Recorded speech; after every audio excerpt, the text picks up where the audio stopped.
हम लोग क्लास 8 के पॉलिटी सब्जेक्ट में चैप्टर 4 जुडिशियल सिस्टम के बारे में कुछ महत्वपूर्ण बातें जानेंगे जो हमारे आने वाले सीटेट एग्जाम और अन्य कॉम्पिटिटिव एग्जाम के लिए महत्वपूर्ण साबित होगा। हम लोग जुडिशरी में रोल ऑफ जुडिशरी पढ़ेंगे। मुख्य रूप से मेरे भाई, मुख्य रूप से जुडिशरी के 3 रोल होते हैं। पहला रोल होता है डिस्प्यूट रिजोल्यूशन। डिस्प्यूट रिजोल्यूशन का मतलब होता है विवादों का निपटारा। मान लो कि अगर गवर्नमेंट के बीच में विवाद हो जाता है, या नागरिक नागरिक के बीच में विवाद हो जाता है, या गवर्नमेंट नागरिक के बीच में विवाद हो जाता है, तो किसी भी स्थिति में हम कोर्ट जा सकते हैं या वो कोर्ट जा सकते हैं।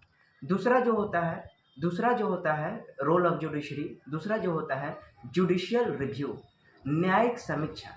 अगर विधायिका कोई भी कानून बनाती है या हमारा पार्लियामेंट कोई कानून बनाती है, लेकिन वो कानून जो होता है आम जनता के लिए सही नहीं है, वो कानून मौलिक अधिकारों को फॉलो नहीं कर रही है, तो कोर्ट क्या करेगी? कोर्ट उस कानून का रिव्यू करेगी, उस कानून का समीक्षा करेगी, और समीक्षा करने के उपरांत अगर वो कानून आम जनता के लिए सही नहीं है तो उसको कैंसिल कर सकती है, रद्द कर देती है। न्यायपालिका का दूसरा मुख्य काम होता है। तीसरा मुख्य काम है कानूनों का रक्षा करना और मौलिक अधिकारों का क्रियान्वयन करना, upholding the laws and enforcing the fundamental rights.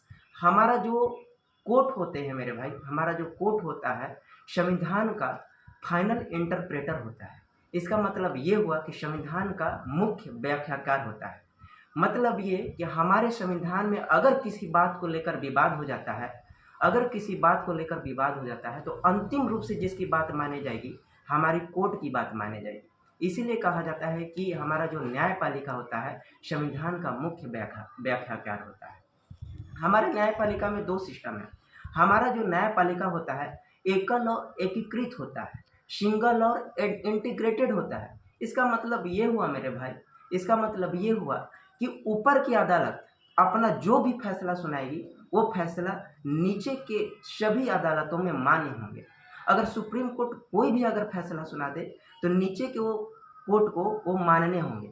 दूसरा जो सिस्टम है वो है अपीलीय व्यवस्था, अपीलेट सिस्टम।